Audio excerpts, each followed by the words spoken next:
Jules, fun fact. You know the azzurri, which means blue, sky blue. Not sky blue in the English sense, where sky blue in the English sense is like the color of this table, right? White. But like the actual color of the sky. Do you know why Italy playing those shirts? One of the color of the flag? No, I think you'll find the Italian flag is green, white, and red. It's the French flag, which is the blue. Yeah. Jules is very good at football, not so much at flags. That was just a joke. No, it's the color of the Italian royal family, the House of Savoy, which of course we haven't had for nearly 60 years now. That was French for a long time, by the way. It's close to France, yeah. Anyway, the obvious question off the top, though, before we get into this, we've got into what went wrong, what's going to come, they're going to go to the playoffs.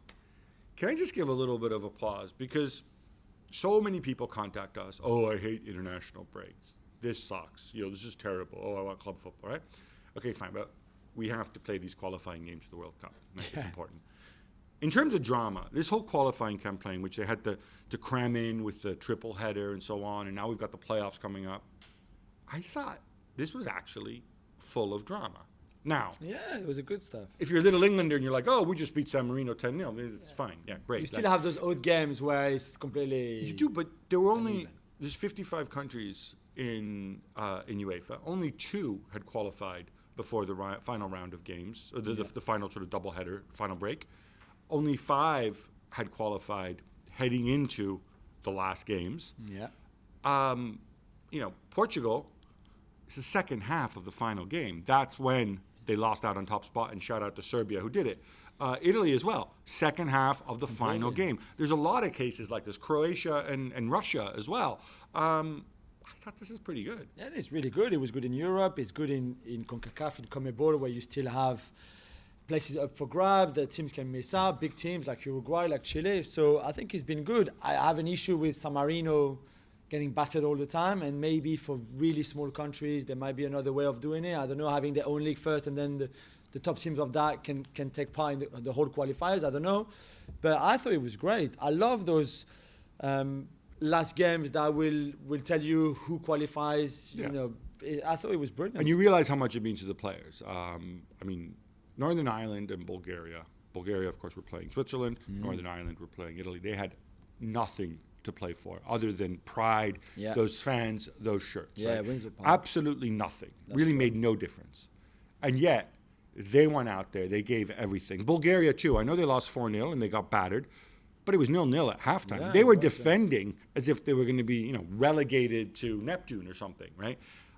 I thought, this is the drama, and I thought this was entertaining, and I'm glad club football's back because we love club football. We love club football, of course. So just to explain what happens next, there's actually more drama because later this month, we're going to have the draw for the playoffs. The playoffs, there's 12 teams now going into the playoffs. It's the 10 second-placed teams in the groups, plus the 2 highest-ranked Nations League teams who didn't qualify via their groups. There's 6 seeded, 6 unseeded. 12 are going to go down to 3. We're going to have 3 Final Fours de facto. Yeah.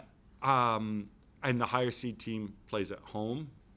And it's one game, 90 minutes, mano a mano, like in the World Cup. So you will have Italy and Portugal cannot face each other in the semi-final. However, they can play each other in the final. So you could have a Portugal-Italy where only one of them will make it to the World Cup, which I think makes it even more interesting than just have seeded against non-seeded, home and away, and then that's it. The winner in the end, which usually the bigger team, apart from the Italy-Sweden, I guess, that you will remember. But usually the biggest team, it was not to troll Italy at all, but this is different. And I think this is far more exciting. And the final, of course, there is no seeding in the final. No, so that's why Portugal and Italy can play each other.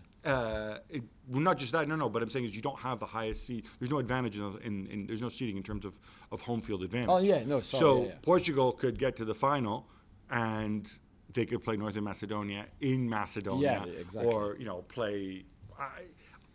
This is legit exciting. It should be good. And I think it replicates a little bit of that effect, that drama that we get at the World Cup. They asked me this question on the show last night. I'm going to direct it at you because you're neutral here. Yeah. Who's more disappointed, Portugal or Italy right now?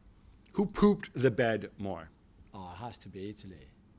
It has to be Italy because of the Euros. And I think Mancini can say everything he wants. We have to rediscover what made us good in the Euros. But to win the Euros and not making it straight away to the World Cup 4 months later is bad. It's pretty embarrassing. It's pretty bad. Right? And, Portugal haven't been playing well at all in the last 3 years. So even if they qualified at the Euros for the last 16, the top 3 teams qualified, it was different. But they haven't been playing well. In a way, it's not really that much of a surprise.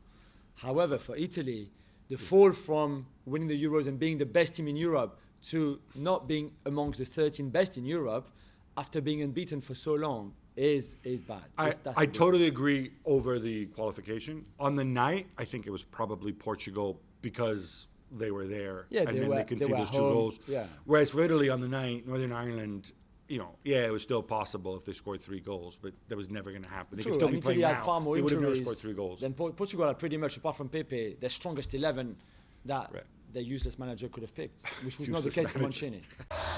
Thanks so much for watching ESPN on YouTube. And for more sports highlights and analysis, be sure to download the ESPN app. And for premium content and live streaming, subscribe to ESPN Plus.